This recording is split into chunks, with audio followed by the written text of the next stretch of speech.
Mic ব্যবহার করে না, আল্লাহ হিদায়াত করে। মাইক ব্যবহার করলে বিদাত হয়ে গেল, আর চিল্লা বেদাত হইল না। হ্যাঁ, ছয় লতিফার জিকির বেদাত হইল না। বলেন ছয় লতিফার জিকির কোথায় আছে? এটা তো খালেস এবাদত জিকির। আরে মাইক তো এবাদত না, মাইক হচ্ছে ওয়াসাইল।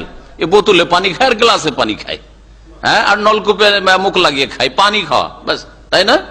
বোতল আছে বলে বোতল আছে, বোতলে খেলে বেশি সওয়াব হবে নাকি? এটা তো এবাদত নয়। তো এরকম মাইক ব্যবহার করাটা এবাদত নয়, এটা হচ্ছে ওসিলা, মাধ্যম। মাধ্যমের ক্ষেত্রে বিদাত হয় না। আর জিকির তো খালেস এবাদত, একেবারে নিখুঁত এবাদত। জিকির আবার ছয় লতিবার কি করে জিকির হইলো? এইভাবে আর ওইভাবে এই করতে হবে।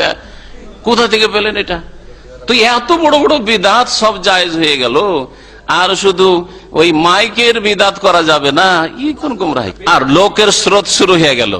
জোহরের নামাজ নেই, যেটা আল্লাহ ফরজ করেছেন ওয়াক্তে, আর আউয়াল ওয়াক্তে নামাজ পড়া সবচাইতে উত্তম।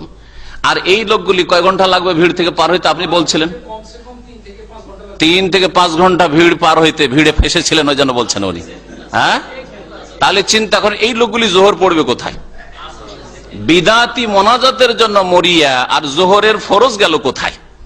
যেটা ইমান আর কুফরির মাঝে পার্থক্য করি, বলেন দেখি। এটা কোন ইস্তেমা? নামাজের জন্য আসে না। হ্যাঁ হ্যাঁ, সুবহানাল্লাহ সুবহানাল্লাহ। আল্লাহ পাক এই দোয়া শুনবেন কি? এই দোয়া শুনবেন কি যে এই দোয়াকারীদের ফরজই গায়েব, ফরজের খোঁজ খবর নেই? লা হাওলা ওয়ালা কুওয়াতা ইল্লা বিল্লাহ। আল্লাহ পাক যেন অন্তর খুলে দেন, বুঝার তৌফিক দান করেন। আল্লাহ পাক রব্বুল অন্তরকে যেন আমাদের গোড়া না বানিয়ে দেন। রব্বানা লা তুযিগ কুলুবানা বা'দা ইয হাদাইতানা।